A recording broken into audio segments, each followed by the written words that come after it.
बाद HAL Hindustan aeronautics limited में 89.97 सरकार की हिस्सेदारी है।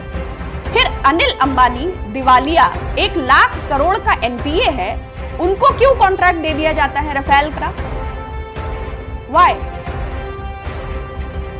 हवाई अड्डे लगातार अडानी साहब को दिए जा रहे हैं। एयरपोर्ट अथॉरिटी ऑफ इंडिया के मुताबिक 486 हवाई अड्डे हैं, एक साथ दे दीजिए। बार बार निविदा करते हैं, बार बार उड्डयन मंत्री उनको बना दीजिए, सारे हवाई अड्डे उनको दीजिए, समस्या खत्म हो जाएगी।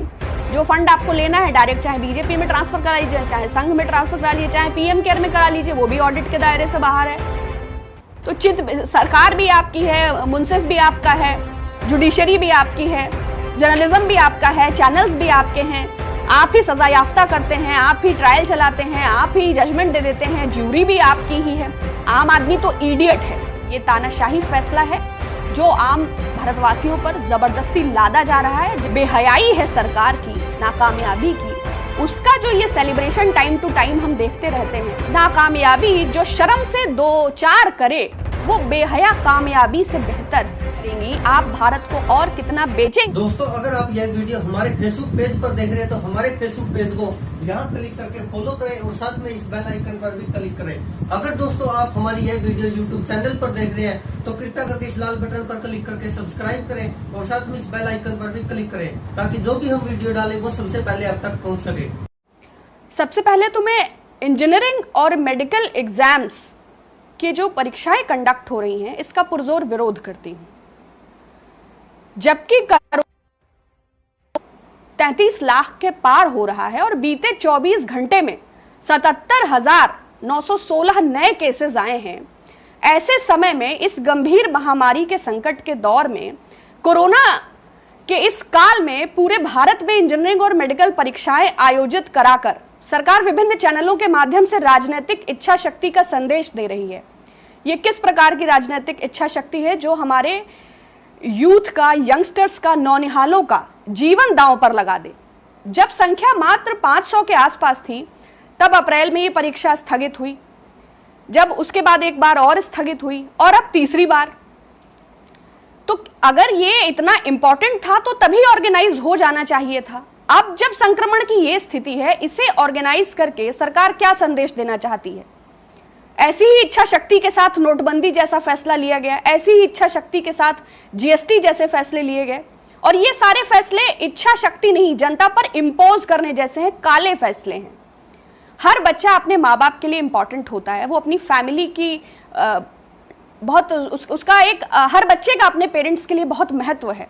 तो सरकार ऐसी परिस्थिति में इस परीक्षा को आयोजित कर न केवल उन नौनिहालों के जीवन को दांव पर लगा रही है, बल्कि एक मेडिकल जर्नल के मुताबिक 16 से 24 वर्ष की आयु के बच्चे कोरोना संक्रमण के लिए करियर का काम करते हैं। अगर उनमें खुद एंटीबॉडीज डेवलप हो भी जाती हैं तो वो अपने परिवार के बड़े, बुजुर्ग और छोटे बच्चों के लिए वाहक का काम करते हैं। सरकार का कहना है कि जो भी स्पेशल पैरामीटर्स हैं वो फॉलो किए जा रहे हैं, जो भी SOP हैं और जो भी उनका गाइडलाइंस का पालन किया जा रहा है।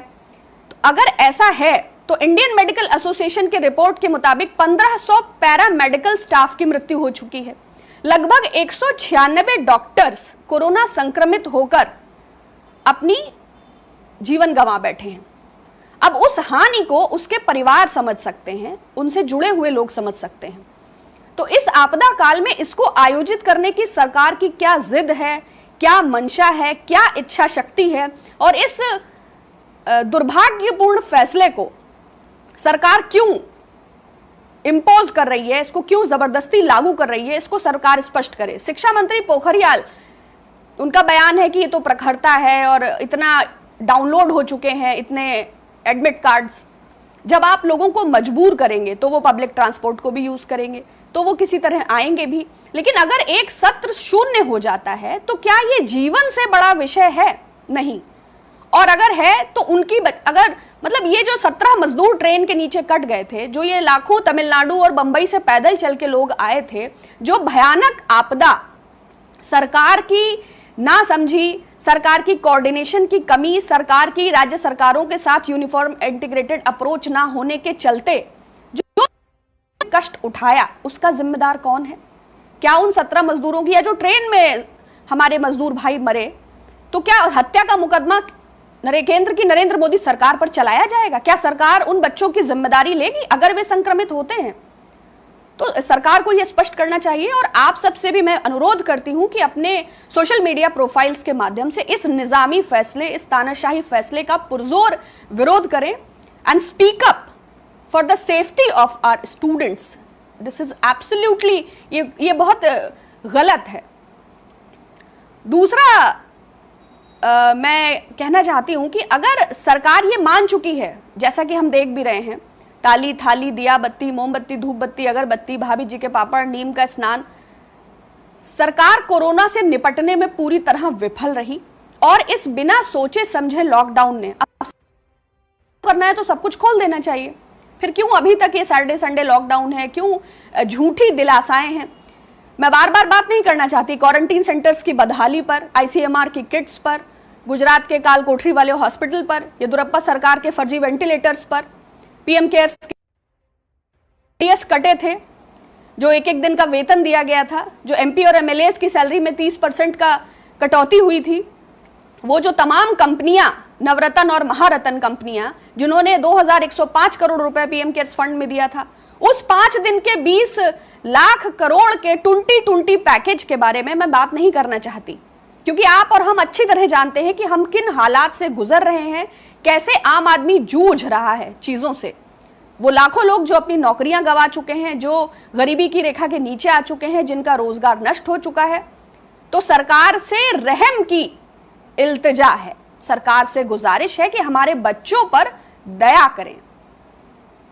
इस बाढ़ के काल में असम के क्या हालात हैं और राज्यों की क्या स्थिति है, 7 गैर भाजपा शासित राज्यों ने भी इसकी रिक्वेस्ट की है, लेकिन चूंकि मोदी सरकार फैसले पार्श्विक शक्तियों के प्रभाव में लेती है, तो उसको आम आदमी और जनजीवन के क्या हालात हैं इससे उसको कोई फर्क ही नहीं पड़ता है। दूसरी महत्वपूर्ण बात, मैं निर्मला सीतारमण जी ने लिखा है कोविड-19 इट्स क्वाइट फनी। ये वही निर्मला सीतारमण जी हैं जो प्याज लहसुन नहीं खाती हैं। ये वही निर्मला सीतारमण जी हैं जिन्होंने बताया था कि मिलेनियल्स के ओला उबर को प्रेफरेंस करने के कारण ऑटोमोबाइल सेक्टर में भारी गिरावट आ गई है। ये वही निर्मला सीतारमण जी हैं जिनको लक्ष्मी के तौर पर जी टीवी ने दिखाया था जब उन्होंने बजट पेश किया था, एक लाल कपड़े में अवतार के तौर पर प्रोजेक्ट किया था। ये वही निर्मला सीतारमण जी हैं जिन्होंने मजदूरों की व्यथा को सुनते हुए श्री राहुल गांधी जी को ड्रामेबाजी करार दिया था। इतनी संवेदन शून्य, कभी कभी संदेह उत्पन्न होता है क्योंकि लोग कहते हैं कि वो बहुत पढ़ी लिखी महिला हैं, क्योंकि ये वही निर्मला सीतारमण जी हैं जिन्होंने बताया कि मध्यम वर्ग की आय भारत में 6 से 18 लाख रुपए के बीच होती है। तो जिनको यही नहीं पता है कि मध्यम वर्ग की आय क्या है भारत में, बिल्कुल आत्ममुग्ध और अहंकारी, सिर्फ आत्ममुग्ध नहीं। सरकार से मेरा प्रश्न है कि आरबीआई से 1.76 लाख करोड़ रुपया लिया गया था, कहां गया? सरकार से प्रश्न है कि 265 टन सोना गिरवी रखा गया था, पैसा लिया था, कहां गया? सरकार से प्रश्न है कि एशियन डेवलपमेंट बैंक से 1.5 बिलियन कोरोना से लड़ने के लिए मिला था, कहां गया? सरकार से प्रश्न है कि $1 बिलियन का सपोर्ट वर्ल्ड बैंक ने किया था, पैसा कहां गया? जो लाखों लोगों ने डोनेट किया वो कहां गया? जो चाइनीज कंपनीज ने दिया वो कहां गया? वो भारतवासियों का पैसा है। 5 किलो चावल और 1 किलो चना देकर सरकार ये कोशिश करती है कि आम आदमी सांप्रदायिकता से जूझता रहे, मीडिया के माध्यम से ब्रांड मोदी को मजबूत किया जाता रहे, आम आदमी सवाल ना करे, वो खुद ही अपनी गलतियों के लिए जिम्मेदार हो। नमस्ते समीर साहब, नमस्ते। तो एक्ट ऑफ गॉड मतलब ईश्वरीय कृत्य, मतलब कहते हैं ना ये भगवान का कर्म है, बिजली गिर गई भगवान का कर्म है। तो निर्मला जी से पूछना चाहती हूं कि अगर ये भगवान का कर्म है तो जीएसटी भी क्या एक्ट ऑफ गॉड था? उसका खराब इंप्लीमेंटेशन भी एक्ट ऑफ गॉड था, डिमोनेटाइजेशन भी एक्ट ऑफ गॉड था, काला धन का लाने का वायदा भी एक्ट ऑफ गॉड था, स्मार्ट सिटीज की परिकल्पना भी एक्ट ऑफ गॉड था। ये जो आपके आईटी सेल आपके फर्जी आंकड़े प्रदर्शित करते हैं, क्या वो भी एक्ट ऑफ गॉड है? आप और सरकार को कितना डिफेंड करेंगी, आप और कितना ग्रेशियसनेस से और कितना कॉम्प्रोमाइज करेंगी, आप भारत को और कितना बेचेंगी? कभी तो आप एक खलील जिब्रान साहब की एक पोइट्री है, उसमें एक लाइन थी कि वो नाकामयाबी जो शर्म से दो चार करे वो बेहया कामयाबी से बेहतर है। तो ये जो बेहयाई है सरकार की, नाकामयाबी की, उसका जो ये सेलिब्रेशन टाइम टू टाइम हम देखते रहते हैं। दूसरा जो विदेश मंत्री दूसरा जयशंकर साहब, वो 2009 से 2013 तक चाइना में राजदूत, एम्बेसडर थे वो इंडिया के। उनको पता ही नहीं है कोई घुसा था कि कोई घुसी थी। तो निर्मला सीतारमण जी, एस जयशंकर जी, जो पढ़े लिखे हैं, जिनको भारत के लोग उम्मीद से देखते हैं, ऐसा लगता है कि अपना जमीर इन लोगों ने बेच दिया है। सिर्फ मोदी सरकार की ब्रांडिंग, सिर्फ मोदी सरकार का प्रमोशन, सिर्फ मोदी सरकार को प्रोजेक्ट करना, डिफेंड करना। और निर्मला जी से तो यह भी प्रश्न है कि उनके फ्रांस जाने के बाद HAL, हिंदुस्तान एरोनॉटिक्स लिमिटेड में 89.97 सरकार की हिस्सेदारी है। फिर अनिल अंबानी दिवालिया 1 लाख करोड़ का NPA है, उनको क्यों कॉन्ट्रैक्ट दे दिया जाता है रफेल का? वाई? हवाई अड्डे लगातार अडानी साहब को दिए जा रहे हैं। एयरपोर्ट अथॉरिटी ऑफ इंडिया के मुताबिक 486 हवाई अड्डे हैं, एक साथ दे दीजिए। बार बार निविदा करते हैं, बार बार टेंडर, बार बार पारदर्शिता, बार बार अपेक्षा, बार बार सफाई। उड्डयन मंत्री उनको बना दीजिए, सारे हवाई अड्डे उनको दीजिए, समस्या खत्म हो जाएगी। जो फंड आपको लेना है डायरेक्ट चाहे बीजेपी में ट्रांसफर करा लीजिए, चाहे संघ में ट्रांसफर करा लीजिए, चाहे PM केयर में करा लीजिए, वो भी ऑडिट के दायरे से बाहर है, RTI से बाहर है। तो सरकार भी आपकी है, मुंसिफ भी आपका है, जुडिशरी भी आपकी है, जर्नलिज्म भी आपका है, चैनल्स भी आपके हैं। आप ही सजा याफ्ता करते हैं, आप ही ट्रायल चलाते हैं, आप ही जजमेंट दे देते हैं, ज्यूरी भी आपकी ही है। आम आदमी तो इडियट है। आम आदमी तो अब अपने बच्चों को भी ये नहीं समझा सकता कि एग्जाम कितना मानसिक दबाव है इसका छात्रों पर, ये समझना चाहिए। चलिए, बहुत धन्यवाद। इन प्रश्नों पर जरूर विचार करिएगा। ये हमारे युवाओं के भविष्य का विषय है। अगर जान है तो जहान है, और सरकार अपनी नाकामी को स्वीकार नहीं करेगी। पुरजोर विरोध करिए अपने सोशल हैंडल्स के माध्यम से इस स्टेप का। ये पूर्णतया गलत है। ये तानाशाही फैसला है जो आम भारतवासियों पर जबरदस्ती लादा जा रहा है, जिसके लिए पारंपरिक परिस्थितियां और ये समय माकूल नहीं है। बहुत शुक्रिया दोस्तों। अगर आप यह वीडियो हमारे फेसबुक पेज पर देख रहे हैं तो हमारे फेसबुक पेज को यहाँ क्लिक करके फॉलो करें और साथ में इस बेल आइकन पर भी क्लिक करें। अगर दोस्तों आप हमारी यह वीडियो यूट्यूब चैनल पर देख रहे हैं तो कृपया करके इस लाल बटन पर क्लिक करके सब्सक्राइब करें और साथ में इस बेल आइकन पर भी क्लिक करें, ताकि जो भी हम वीडियो डालें वो सबसे पहले आप तक पहुँच सके।